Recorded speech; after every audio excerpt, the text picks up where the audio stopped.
Hi, my name is Abel Cano, and I just want to start by congratulating you for gathering together to launch your new leadership teams. Take a look to your left and to your right, maybe give a couple high fives. We're about to go on a journey together. I just want to say a word or two about myself. If you allow me, I'll be your leadership coach and trainer today. And I was originally born here in Boston, Massachusetts, grew up in Hawaii and Indianapolis. And I began to learn, because I had the privilege of being in a new school almost every year, that my family is more than just who I was born with, but it's who I chose to love, who I chose to act with and stand with. And that was an important lesson, because sometimes, and I don't know if you can resonate with this right now, we felt like David going up against Goliath. We felt like some of the challenges and the changes that we wanted to see in the world felt insurmountable. But when we came together the way you're coming together today and created a real team and began to see our resources in new ways, our creativity, our capacity, our experiences, we began to learn that we have real power in working together collectively. So I want to congratulate you on that first step. We're going to be together for about an hour today. And by the end of our hour, we'll have done a few things. The first is we're going to create a shared purpose today. A shared purpose for what your inspiring vision, what your motivating vision is for what your team in particular is coming together to do. The second, we want to be sure everyone's voice is heard. Being respected means something different to each and every one of us. So we want to be sure that as a team, we have a set of norms or community agreements that will help you feel like you're becoming a dream team rather than a scream team, right? Third, what we're going to do is create some roles. And this is really about making the most of your individual experiences, gifts, talents, and skills in a way that really lends itself to the purpose that we set up. And finally, this is one of the most energizing parts of the entire session. We're going to create a team name and a team chant that allows people not just to see you or hear you, but to experience your team's courage, your team's solidarity, and all the energy and passion that you bring into this work by the end of the session. So are you ready to roll? I can't hear you. Shout it out. Give me some energy. Say yes if you're ready to roll. All right, let's go. The first thing you'll need to do is select a couple of roles to help us get started. The first is we're going to need a timekeeper. So this one is particularly important because you'll be taking on the responsibility for keeping us on track throughout this entire session. So someone who has a cell phone that has a timer that counts down and makes a loud sound at the end. Don't put it on silent. We need to hear you, all right? And you should be comfortable cutting people off. That's part of your role, all right? So do you have that person? Look around, see who it might be. All right, don't be shy. Step up, step up. Okay, cool. We got our timekeeper. The second is we'll need a scribe, someone to write down some of the notes as we move through the session. Who might be able to do that in your group? Go ahead and raise your hand and shout it out. Okay, great. So the first thing that we're going to do is begin by coming up with what our shared values, our common interests, and unique resources will be. If you look in your packet, you'll see a worksheet that actually helps you move through that session. You'll have 10 minutes total to do that. So timekeeper, this is your first opportunity to keep us on track. Why is this important to do? Well, when you come together and you begin launching a leadership team, we believe in community organizing that the resources actually come from our people. So it could be really useful to see what amongst you all do you really value? What do you really care about? What are you most interested in changing? And what particular resources or experience or talents might help you achieve that goal? So what we're going to do is just take 10 minutes to explore that amongst yourselves, amongst your team. Write those all down on the sheet and come back to me when you're done. Okay? Let's get started. All right, team, welcome back. What we're going to do now is jump into your shared purpose exercise. So there should be a page in your workbook that says shared purpose right at the top. If you're ready, please turn to that now. While you do that, I want to say a word about why this might be valuable for your team. Now, I think it's special, and just look around the people in the room. I think it's special that each and every one of you made the choice, the commitment to be here together right now, at this time, at this place. And, you know, if we took a moment to really talk about it and ask each person, we might find that there were different motivations, different things, and different aspirations that brought you all to the room right now. So wouldn't it be valuable to actually have a chance to hear each and every single person's voice? And not only that, but to focus on where we converge, the commonalities, as opposed to all the differences that come up in our group? And wouldn't it be spectacular if by the end of that process we had a grounding vision, a statement that we could look back to really point as our northern star for our teamwork moving forward? That's actually what we're going to do now. You'll notice that there are going to be 4 steps in this process to be sure that everyone gets heard and we have a statement that we can all be happy with. The first is individual work. That'll be 5 minutes for you to answer 3 questions that we'll come back to in a moment. The second is teamwork. The third is individual work again, and by the very end, we'll do another round of teamwork that'll help us consolidate our different thoughts and have a final shared purpose statement. So for this first bit of teamwork, we'll have 5 minutes as individuals to really do some blue skies thinking. And one thing I hope you can focus on here is, your statement and your ideas might be very different from the person next to you. And in fact, I think that's great, because the differences will really help us get the best statement that we possibly can.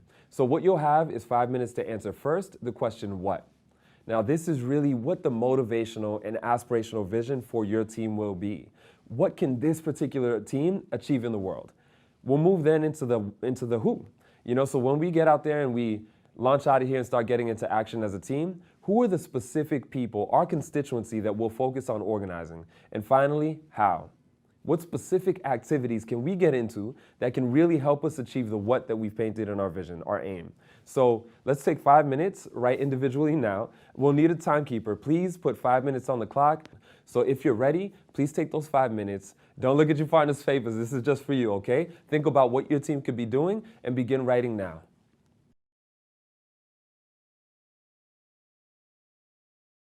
What we'll do now is take 10 minutes, and the group is going to come together. And one by one, each one of you will share out loud what your shared purpose statement is. You'll read this out loud, and we'll need one person, our scribe, to stand up by the board or flip chart paper and write the key words under each column. Keywords that come up under the what, keywords that come up under the who, the keywords that come up under the how. What you'll notice is that there's going to be a fair amount of difference under each column. Under the what, you might have some different visions. So this is critical to moving forward for the next step. Scribe, we'll need you to ask the team to shout out which words or phrases under each column really resonate. So when we look at the what category, what words actually came up that were motivating, energizing, inspiring to the team? What really got you grounded? And circle the 2 or 3 that really stand out to you. We'll do the same in the following column. Focus on the people and really focus on who do we want to be organizing? Who do we want to work with? Where do we think that we'll be able to get the most leadership capacity in our community? And you'll want to circle a couple of names or a couple of words there. Now, one tip on this is that you may have some very broad categories. You may say something like people in Massachusetts, right? And where possible, I encourage you to focus as focused as possible. So you might want to say, what's an age range? What's a particular geographical space? How do we get as concrete as possible about who our people are? And, for those of you who are really thinking about, I love a lot of people. I think a lot of people need our help. Our team can do a lot of good for folks who are outside of our immediate community. Here's what I would invite you to think about. This isn't the only group or the only community your team will ever organize. But what we do want is one place to start, one place to focus our efforts in the beginning. And once we have a team that's expanding, we can then bridge outward to involve more people. This is going to be a core piece to your team's shared purpose. Then you'll look at the specific activities, the hows. What kind of tactics gave your team laughter, got you inspired, got you motivated, really would demonstrate your courage, right? Your hope, your solidarity. Which one of those things would really get you moving? Circle those. When you're done circling those things in all 3 categories, come back and we'll get into the next step. So you have 10 minutes to go. Let's start now.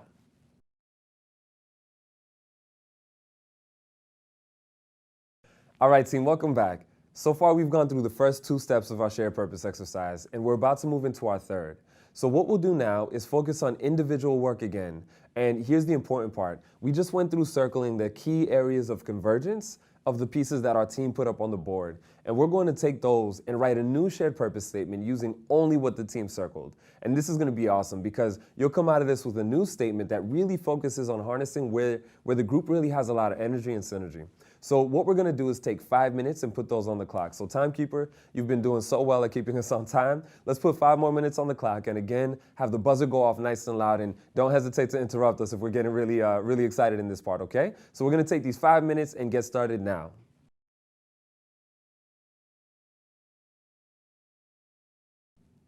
All right, team, welcome back. We're at the final step of your shared purpose exercise. This final round is going to be a round of teamwork. So again, timekeeper, let's put 5 minutes on the clock. And here's what we can focus on in this round. If you can, please put your shared purpose statements in the middle of a table or wherever you're gathered around. So as you read it out loud, each person can take a look at it and actually visually see what you've written down. What we'll do is go one by one and read those shared purpose statements aloud. And for the team, here's one thing that I encourage you to think about as you're hearing these statements. Tune in and see which one of those statements from each one of the team members that are in the group, which one actually best captures the essence of what your team shared purpose could be. And I think it's important to focus on the essence and not the specific words, because what we'll do is choose one of those statements that really best captures it, and we'll circle back to that statement and add any key phrases or key words that perhaps were left out but should be there. Are you ready to go? Timekeeper, you ready? 5 minutes on the clock? Okay, let's get started now.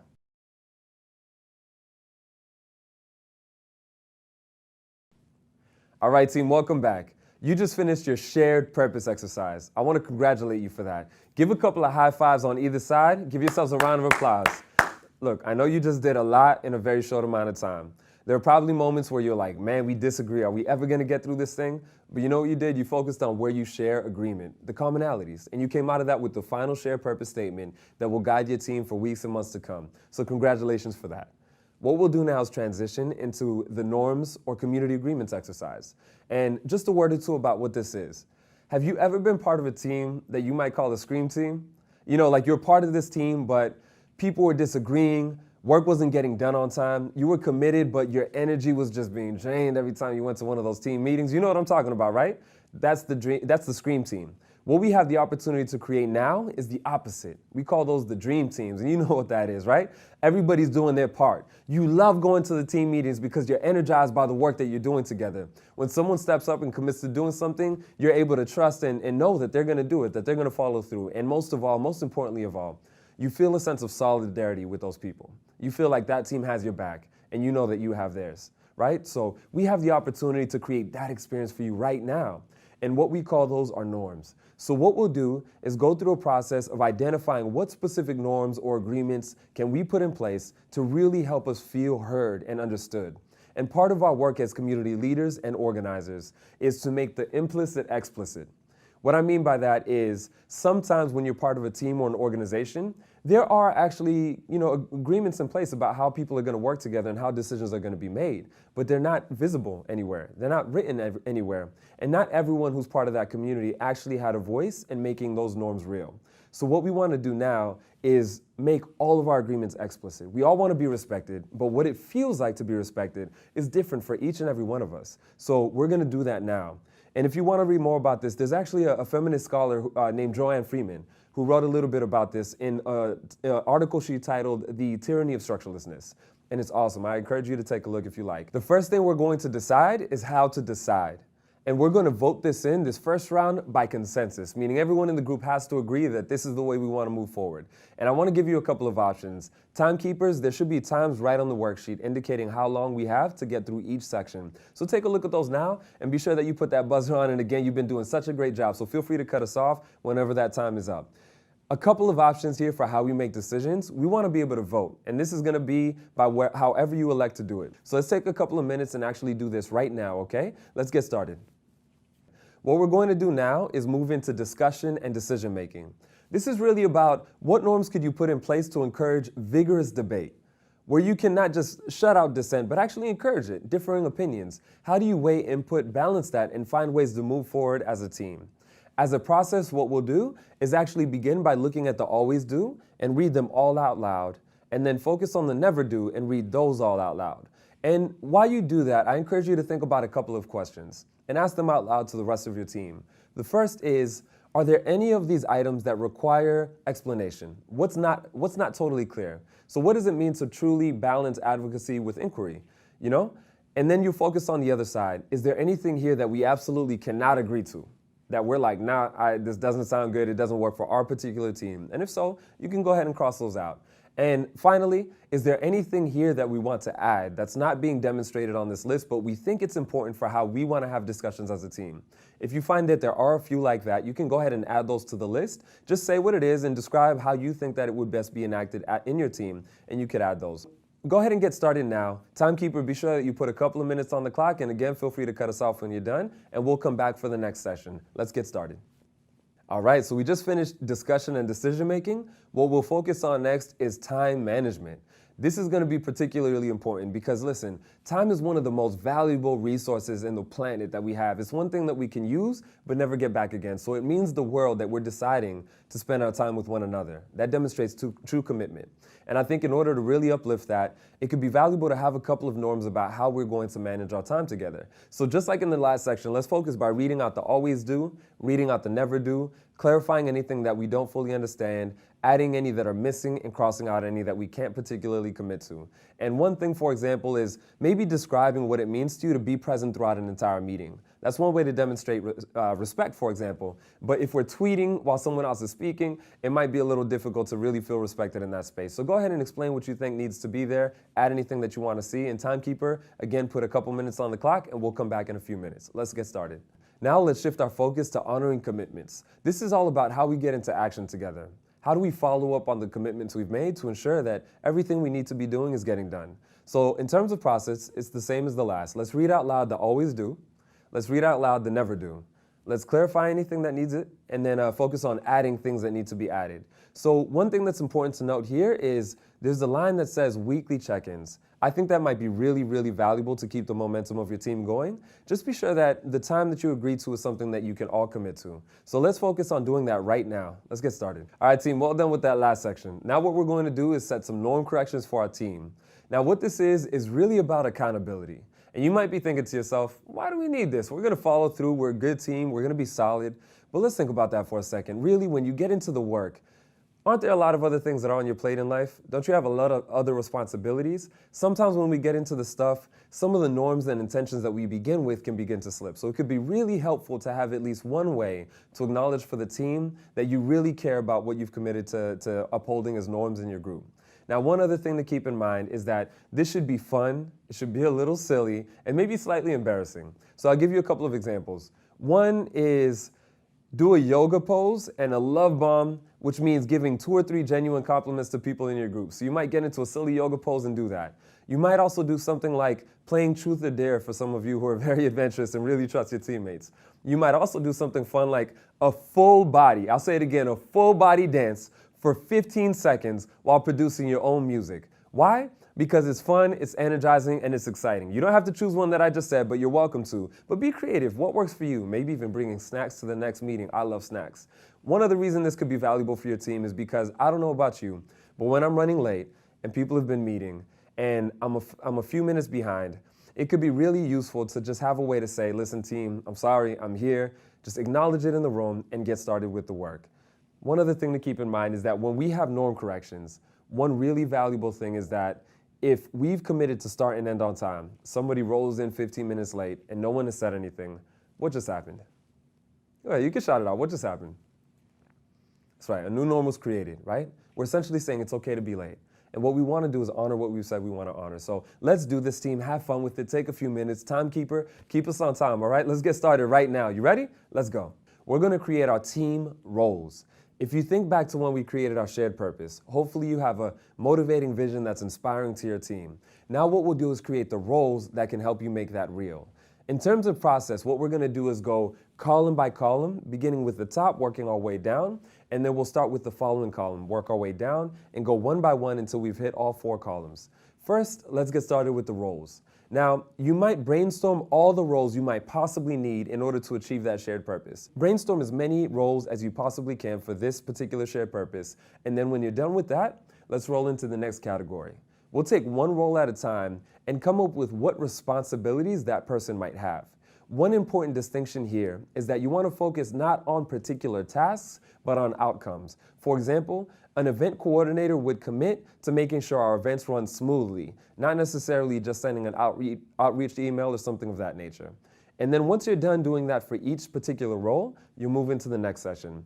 It's called You Would Be Good for This If. And what's important here is that it be criteria for what you think would be good for each particular role. So it doesn't have to be personal, but it's like if you're our fundraising captain, maybe having a skill with Excel or prior experience fundraising could be really useful. Once you're done doing that for each individual role, we'll move into the very last column. Now, this is where this process is really, really energizing to me, because it means that you'll do a round beginning first with having an open and honest conversation with everyone about A, what are some of your strengths, your talents, your previous experiences that could particularly be useful in the roles that we're setting up? And B, what are some of your limitations? And I know it could be difficult to be a little open and vulnerable in this case, but it would be admitting something that you're not necessarily good at or something that you would really need the team's support with. Now, this is really important just to be open and honest. Once you do that for each person going around in the circle, let's really focus on team role by team role, asking as many people as possible who are A, interested, and B, fit the criteria to sign up for that role as possible. For example, you might have 2 or even 3 people who want to be team coordinator, and that's okay. Once you have a few people in each category, what we'll do is start right at the top and have an open discussion about who is best suited or best fit to play that role, who has the most energy and passion for that role. We can't underestimate the role of passion in this group, right? So who's passionate about that particular role? We'll go section by section, and once we're done, we'll have established our team roles. So if you're ready, timekeeper, you're up again. Scribe, you're also going to be noting this on a big piece of chalk paper or on the board that you've got in front of you. Are you ready to get started? Let's go.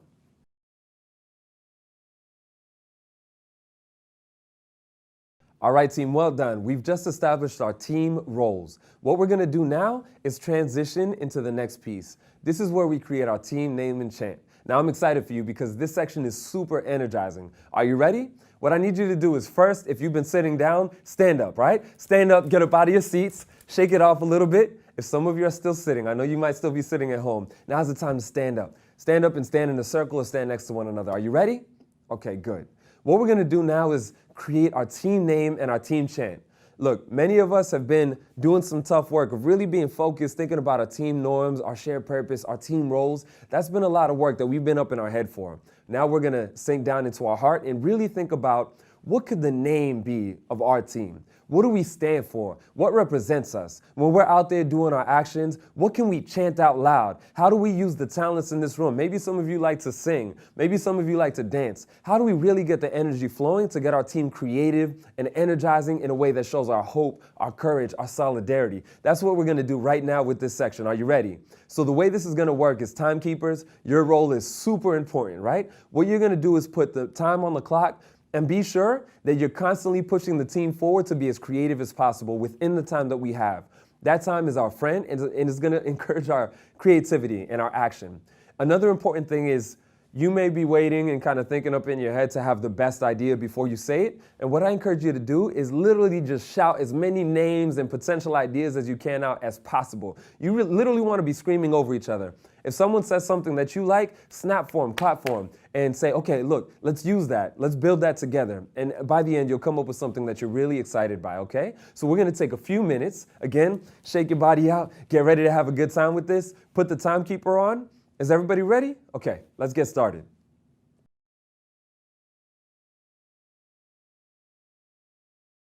All right, team, congratulations. We just went on a very meaningful journey together.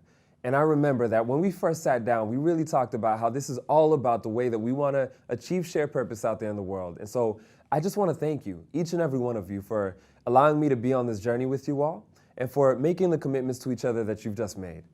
I mean, leadership, as the way that we define it, is about enabling others to achieve shared purpose in the face of uncertainty. And I know that that's what you all are doing now. So again, give yourselves a round of applause. This is fantastic. I also just want to appreciate you. I know that you just went through some tough work. You had a limited amount of time. But if you look back, look at all the work that you just did. Look at the posters, the charts, all the writing that you have. Now you have a shared purpose. You have some norms. You have roles and a team name and a team chant.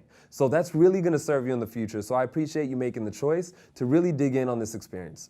What we want to do now is take a few minutes to actually evaluate what we just did. Now, every time that we as a team get into some kind of action together, we want to think about what in particular were pluses, what worked well, what stood out, how did people contribute in our group that we want to lift up because it's something worth learning and keeping in the future. So what are some pluses from the experience that we just had together? Then we want to take a few minutes and think about the deltas, which is a triangle, the mathematical symbol for change.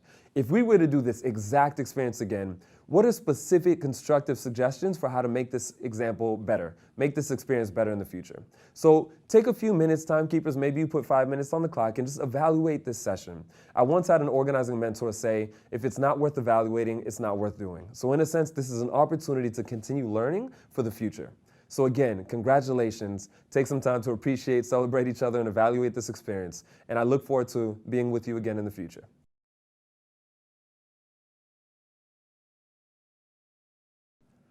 Congratulations again. You just went through a journey to create your own leadership team. Now, as part of the Resistance School, you just did this not alone, but with thousands of other people across the country. That is phenomenal. Congratulations. But you know what? We all want to hear from you here at the Resistance School. So do us a favor.